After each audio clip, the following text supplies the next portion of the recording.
This is a sample video for a newspaper evolution project for JMS 472 at San Diego State in the semester of spring 2018.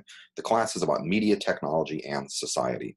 What I'm going to do is show you four front pages, in this case from a African American newspaper known as the Washington Bee, spanning the time from 1882 to 1922. The purpose of this assignment is to A, give students some digital production skills, and also to have them look at the evolution of American newspapers, looking at newspapers both as from an artistic perspective, how did the layout of front pages change, as well as from a cultural perspective, what are the things that were considered news and things that warranted front page coverage. The first issue I'm looking at is the front page from June 10th, 1882. There's a nice little slogan here: stings for our enemies, honey for our friends. About 1/3 of the front page is devoted to advertising. This is the stuff on the left.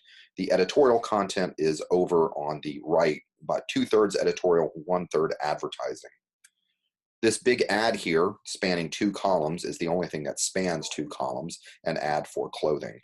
On the front page, we also have these different, I guess, trivia items called items of interest, things that were not necessarily news, but I guess they were come out of an almanac or something and were used to fill up the front page.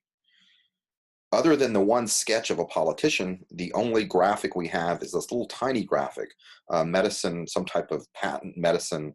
Dr. Redson, an Indian doctor, is selling some pills that will help you out. Otherwise, the front page is all text. Next up, we have a front page from June 11th, 1892. This one is text heavy. In fact, it's all text. The only thing graphical is maybe that big black font at the top. Even the image of the beehive is now gone, and we don't get the slogan.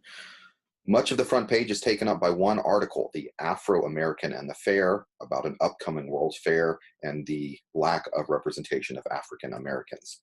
At the bottom, we have this notice that all notices of death, marriages, etc. must be paid for.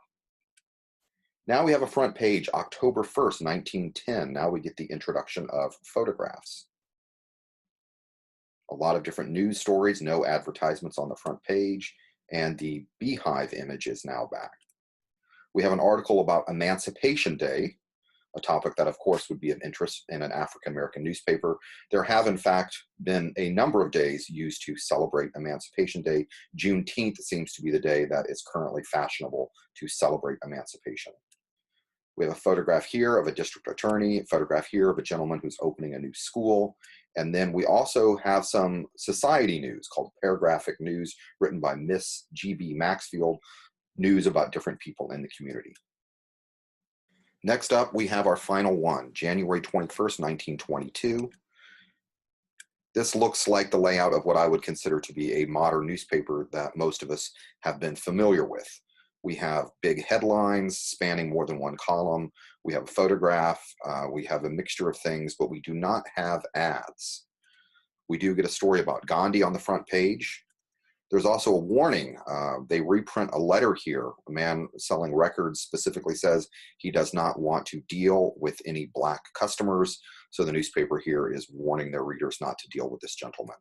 And now we have a note saying all society, church, and fraternal news will be carried absolutely free.